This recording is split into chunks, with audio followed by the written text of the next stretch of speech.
Demand की जाती है जी कि आप घर से कार, अपने माता पिता से कार लाइए और जेवर लाइए।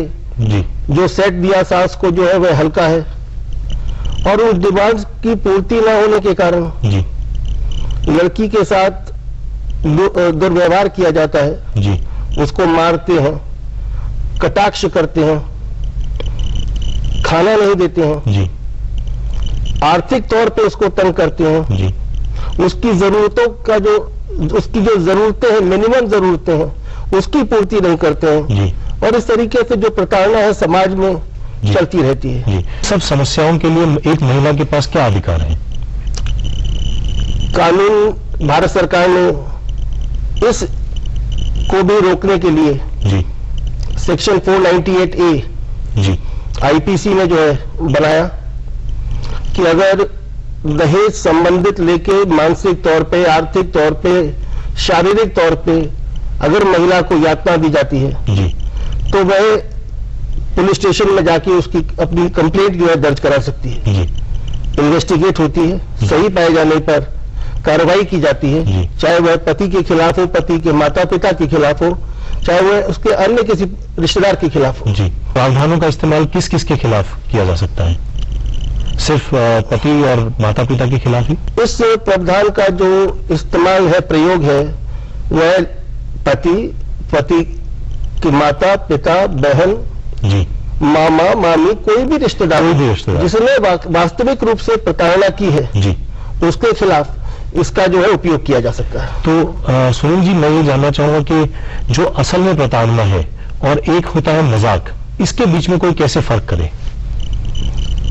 अब आप ये देखें कि प्रताड़ना ठोस रूप से, जी जैसे मारना हुआ, जी थप्पड़ मारे, डंडे से मारे, जी पैसे न देना, जी आर्थिक रूप से उसको तंग रखना, जी बार बार कटाक्ष करना, जी कुछ न कुछ मंगाने का जो है उस पर डिमांड करते रहना, जी ये तो एक प्रताड़ना है।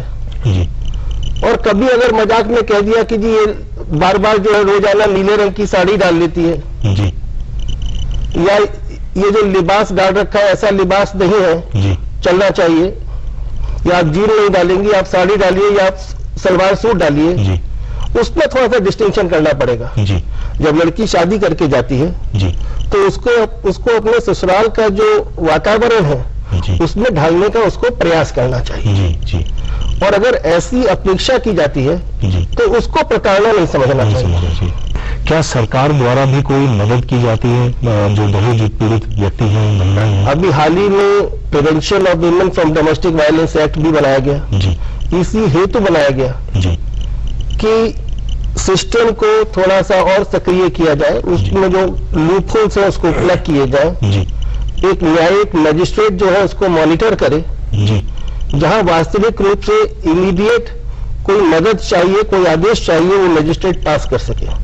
अच्छा तो उसमें सरकार ने प्रोटेक्शन ऑफिसर का प्रावधान रखा जी सेक्शन 12 में, और प्रोटेक्शन ऑफिसर पुलिस स्टेशन के साथ भी है। जी सीधा मजिस्ट्रेट के पास आएंगे कंप्लेंट लेके तो मजिस्ट्रेट भी प्रोटेक्शन ऑफिसर अपॉइंट करेगा, जी और प्रोटेक्शन ऑफिसर घर जाके माहौल देख के क्या जरूरत है, जरूरत कितनी अर्जेंट है, जी। इसके आधार पे एक रिपोर्ट बना के देता है, ठीक है और रिपोर्ट के आधार पर मजिस्ट्रेट तुरंत ऑर्डर करते हैं, जी चाहे वो रेसिडेंस का हो, चाहे वो मेंटेनेंस का हो, जी चाहे किराए के मकान का हो, चाहे उसी मकान में रहने की सुविधा दी जाए, जी और प्रोटेक्शन भी दी जाती है। जी। अगर उसी मकान में है तो आदेश दिया जाता है कि कोई तंग नहीं करेगा। जी पुलिस ऑफिसर को हिदायत दी जाती है कि वो बार बार जाके जी चेक करेगा जी। कि महिला सुरक्षित है, महिला को कोई कठिनाई नहीं है। जी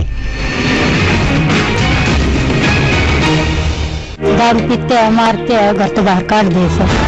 ये समस्या है, आग मारता है, घर से बाहर कर देता है, ऐसा खाने में बच्चे रोटी नहीं देता।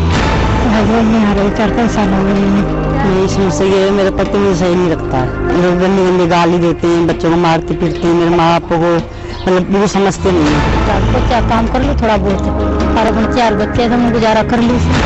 लड़के को जहाँ भी ले जाता हूँ मेरे साथ रहती है, घर वाले 2 बच्चे हैं मेरे, वो नहीं है, इसको ऑपरेशन खर्चा पानी मतलब सब खाने पीने राशन से भरवा देते हैं और कहते हैं तो रोटी पर रखूंगा रहना रहने मत। शादी 25 साल हो गए। हाँ मैंने 11 साल हो गया ढाई ओढ़ में। अपने तो देखा परेशानी तो दे रहा ही नहीं, कोर्ट में जाना है, कहीं जाना है, कहीं ना जाना है। हमारे साथ दुर्व्यवहार कर रहे हैं और गलत लड़की उसने एक विधवा औरत रखी हुई है और 3-4 बच्चे हैं, उनके माता पिता भी उनको सपोर्ट करते हैं। तो सामने मतलब बहुत बुरा बर्ताव करते हैं। सास इनके भाई हैं, उनकी सीधी बोलते हैं कि दोनों की बीवी नहीं है। तो मेरे जेठों ने मेरे से ये कहा कि इसकी क्या हिम्मत है, तुझे ब्याह के लाएगा, हम अपने निकाह के लाएंगे। घर का खर्चा देते ही नहीं, मैं यहाँ आ गया अपने माँ बाप के पास। अब मैं तो ये चाहूँ मेरे घर बस जाए, अब ये हरकतें दोबारा ना करें। और मेरे माँ बाप को समझे, मेरे माँ बाप को भी समझते ही नहीं है। मतलब कहते हैं ये मतलब हाँ आए खाली मुझसे रिश्ता रखना चाहती हूँ। बताओ मैडम जैसे कैसे हो जाएगा? ठीक है कि भैया इनके भाई वगैरह वो कहते हैं कि तेरे से 6 लुगाई हो जाएंगे इसके लिए। मैं तो शादी करा देंगे हम इसकी। अगर ऐसी सूरत में महिला को कोई सुरक्षा नहीं प्रदान की जाती, आरक्षण नहीं प्रदान की जाती, तो उसके पास और क्या क्या कानून है? और उसके पास सेक्शन 200 CRPC में जी डायरेक्ट जो है कंप्लेंट कर सकते हैं। जी वो पुलिस स्टेशन जाके 406 498A IPC में जी शिकायत दर्ज करा सकती हैं जी और पुलिस उस पर कार्रवाई करती है। जी सुनील जी, इन प्रावधानों का दुरुपयोग भी होता है, ये भी देखा जाता है, तो इसका किस प्रकार से और कितना दुरुपयोग होने की संभावना होती है? दुरुपयोग समय समय पे पाया गया जी और उसमें सरकार ने कानून बना के या न्यायालयों ने जी जजमेंट के माध्यम से उसको चेक करने का प्रयास किया। जी पहले क्राइम अगेंस्ट वुमेन सेल बनाए गए जी कि सीधा अगर आप थाने में रिपोर्ट करेंगे FIR हो जाएगी, जी तो उसमें झूठी FIR होगी, लड़के के घर वाले जी रिश्तेदार परेशान होंगे, तो घर टूटने की संभावना होती है। जी जी तो उसके लिए क्राइम अगेंस्ट वुमेन सेल या फैमिली पुलिस स्टेशन जो है करके जगह जगह पे बना दी गई जी कि सीधा FIR दर्ज नहीं होगी। जी कंप्लेंट को पहले इंक्वायर किया जाएगा जी और अगर सही पाई जाएगी तो FIR होगी। जी वहां पर भी क्योंकि देखा गया कि दुरुपयोग हो रहा है, तो दिल्ली हाई कोर्ट में जस्टिस कैलाश गंभीर ने एक फैसला दिया जी और उन्होंने कहा कि इंक्वायरी के बाद जी भी जब तक DCP जो है उसको यस नहीं करेगा, हस्ताक्षर नहीं करेगा, जी। तब तक FIR नहीं होगी। अच्छा ताकि एक सीनियर पुलिस ऑफिसर ये देखे जी कि शिकायत जो आई है जी उसमें कुछ सच्चाई है जी और FIR दर्ज करने योग्य है। क्या ये कहना ठीक होगा कि इन प्रावधानों का दुरुपयोग भी होता है, तो इसीलिए इन प्रावधानों में कुछ बदलाव लाने की आवश्यकता है? बदलाव अगर आवश्यकता होगी तो सरकार निश्चित ही जो है जी कोई कानून और लाएंगी, जी पर अब तक जितना भी जो कानून आया है वो प्रोग्रेसिव रहा है, जी महिलाओं के हित में भी रहा है, जी उसको बैलेंस भी करने का प्रयास किया गया है। अच्छा, वो किस प्रकार? वो इस प्रकार की डोमेस्टिक वायलेंस एक्ट में जहां मैजिस्ट्रेट को आप अधिकार देते हैं, जी तो मैजिस्ट्रेट दूसरा पक्ष को भी सुनकर जी फैसला करता है। जी तो आपको महसूस होता है कि जो ये कानून के प्रावधान थे दहेज उत्पीड़न से महिलाओं को बचाने के लिए, इन्होंने समाज में वो बदलाव लाया है जो आवश्यकता थी? पूर्णतः शायद अभी तक नहीं आया होगा, जी पर पहले और अब में काफी सुधार है।